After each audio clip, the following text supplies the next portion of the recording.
New इरा world यानी कि नए युग की नई दुनिया में फिर से आपका स्वागत है।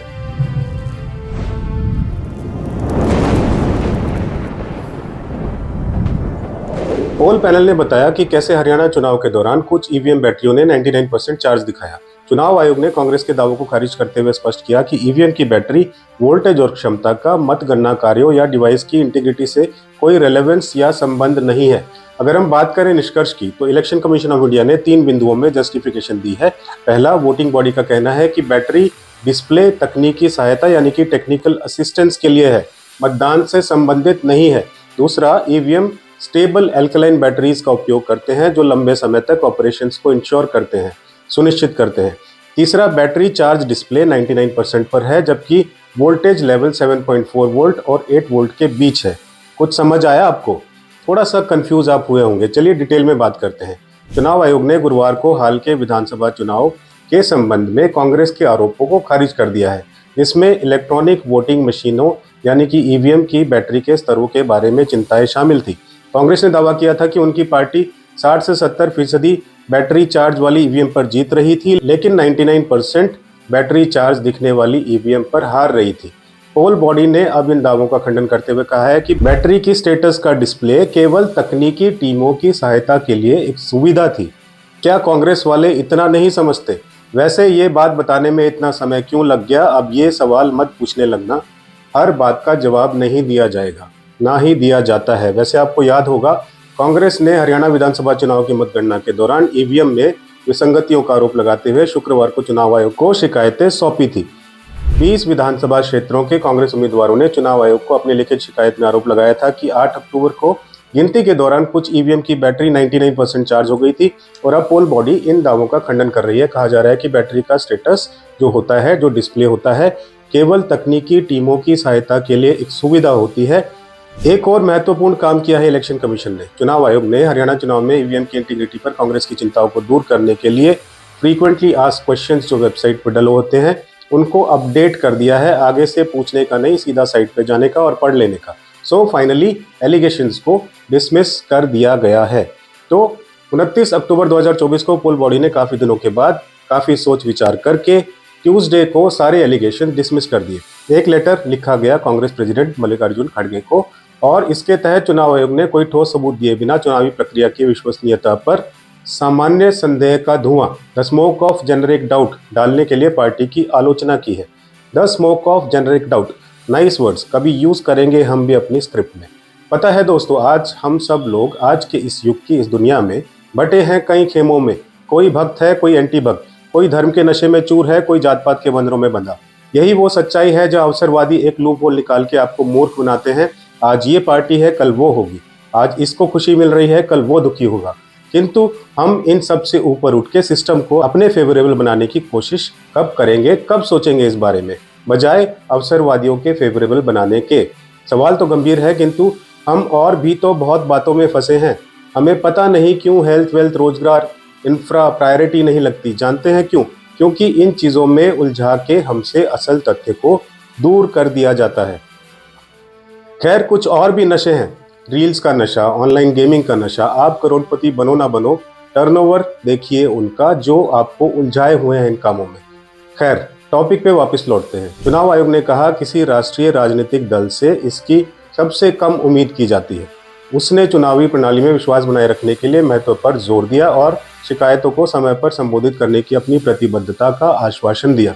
चुनाव आयोग ने सबूतों की कमी के लिए कांग्रेस की आलोचना के साथ ही साथ कहा कि उसे कांग्रेस पार्टी को याद दिलाना होगा कि वैधानिक चुनावी प्रक्रिया में किसी भी समझौते का कोई सबूत नहीं है।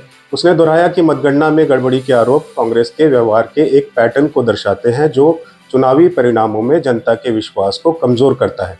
पत्र में कहा गया है, साथ ही आयोग ईमानदारी से कांग्रेस से अपने दृष्टिकोण में संशोधन करने के लिए पार्टी की लंबी और शानदार स्थिति के अनुरूप ठोस कदम उठाने का आग्रह करता है।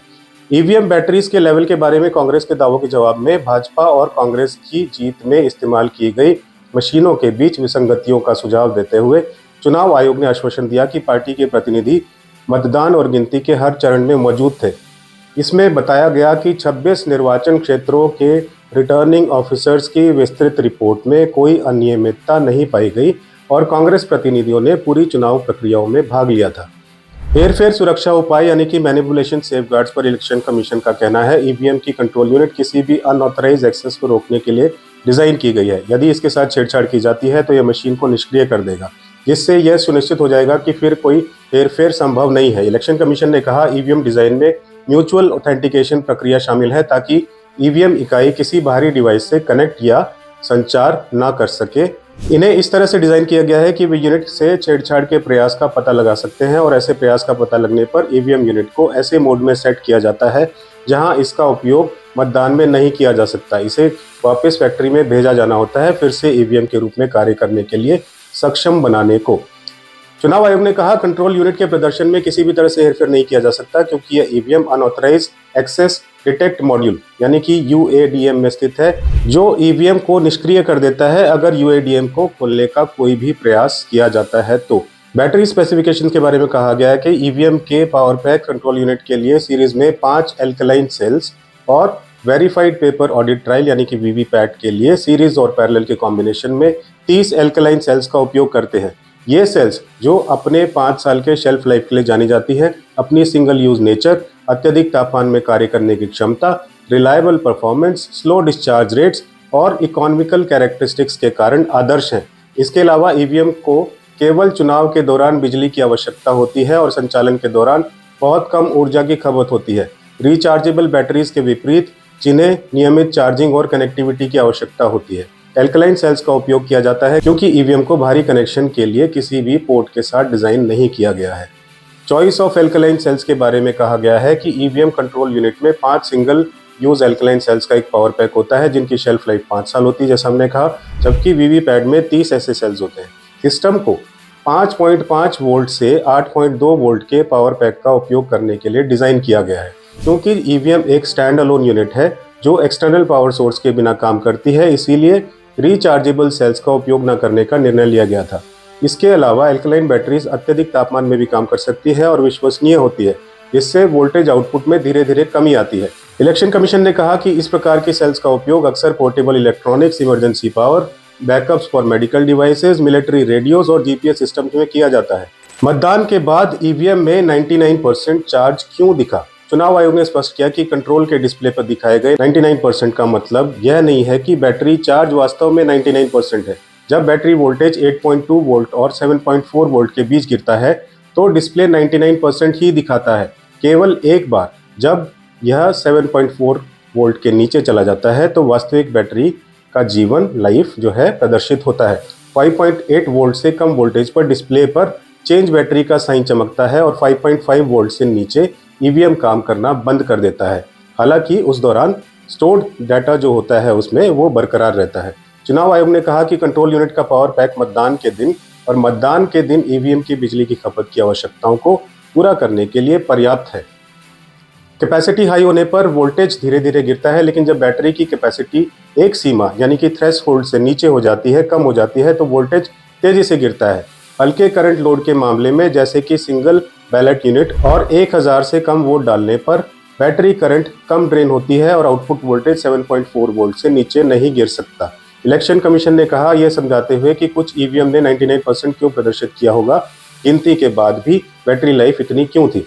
Election commission frequently asked question के अनुसार ईवीएम पावर पैक अधिकतम 4 बैलेट यूनिट्स और 1 कंट्रोल यूनिट का सपोर्ट कर सकता है, जिसमें कुल मिलाकर 2000 वोट डाले जा सकते हैं।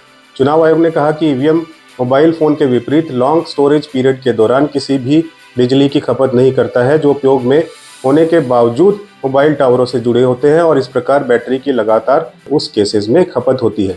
कुछ समझे आप? इसके लिए आपको एक्सपर्ट की जरूरत है। खैर 99% की बात पे तो जवाब आ गया है, किंतु और सवालों पे नहीं। कांग्रेस महासचिव जयराम रमेश ने दावा किया था कि चुनाव आयोग ने वेबसाइट पर हरियाणा चुनाव परिणामों के नवीनतम रुझान अपलोड करने में काफी देरी की थी। हालांकि पोल पैनल ने इस दावे को गैर जिम्मेदाराना और निराधार बताते हुए खारिज कर दिया। वोट परसेंटेज के काफी समय बाद बढ़ने पर भी कुछ सवाल थे, वैसे ये ईवीएम से ऊपर उठ के कुछ सवाल थे। एक अन्य कांग्रेस उम्मीदवार अमित सिहाग ने रिप्लेसमेंट ऑफ कंट्रोल यूनिट्स का आरोप लगाते हुए कहा था कि मेरी टीम और मतदाताओं के बीच इस बात का गहरा संदेह है कि कंट्रोल यूनिट्स को बदल दिया गया है। इससे मतदान प्रक्रिया की इंटीग्रिटी पर गंभीर सवाल पैदा हुआ था। चुनाव आयोग की विस्तृत प्रक्रिया के बाद भारतीय जनता पार्टी ने बुधवार को कहा कि कांग्रेस को हरियाणा विधानसभा चुनाव में अनियमितताओं के निराधार आरोप लगाने के लिए लोगों से माफी मांगनी चाहिए।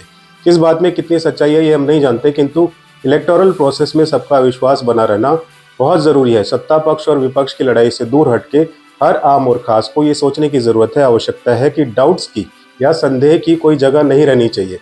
जर्मनी, नीदरलैंड और संयुक्त राज्य अमेरिका सहित दुनिया के कई देशों ने ईवीएम के उपयोग पर प्रतिबंध लगा दिया है। ये कारण भी समीक्षा का विषय है कि ऐसा क्यों हुआ, ऐसा उन्होंने क्यों किया। साथ ही साथ बैलेट पेपर की खामियों को भी देखना जरूरी है, जैसा पास्ट में होता था, क्योंकि there is always a scope of improvement. फिलहाल के लिए वीवीपैट्स का मिलान तो पूरा कर ही लेना चाहिए। थोड़ा समय बेशक लगेगा, किंतु ईवीएम और बैलेट पेपर्स दोनों के समर्थकों को जवाब मिल सकता है। सत्ता में रह के कोई दुरुपयोग ना कर पाए। आज ये है, कल वो है। जनता की इच्छा सर्वोपरि होनी चाहिए। प्रणाम।